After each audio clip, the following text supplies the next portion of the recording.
Well, if you take a plane from Washington, D.C. to the U.S.-Mexico border on a weekend, you may be on a plane full of lawmakers.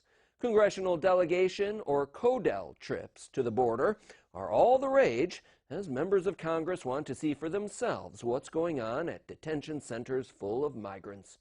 As News Channel 34's Anna Warnicki shows us, one Texas lawmaker says the trips should be mandatory.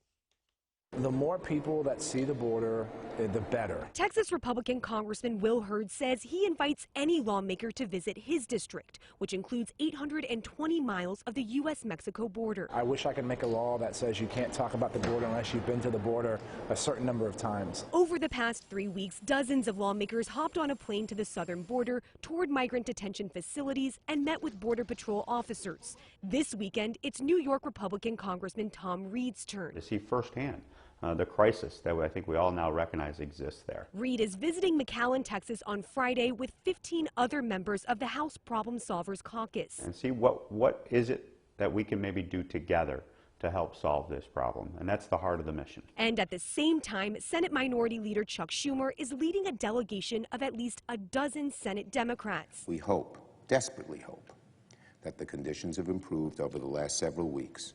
But traveling to the border doesn't solve the problem on its own. Lawmakers keep trying to find a solution here in Washington, but can't agree on what it should be. Yeah, we need border security. Republicans are pushing to overhaul asylum laws and allow migrant children to stay in U.S. custody for more than 20 days. But Democrats say the focus needs to be on keeping migrant families together and in good conditions. No one should want to see these kids treated so inhumanely. Schumer says it's time to put aside political differences and come together and address this crisis immediately. In Washington, I'm Anna Warnicki.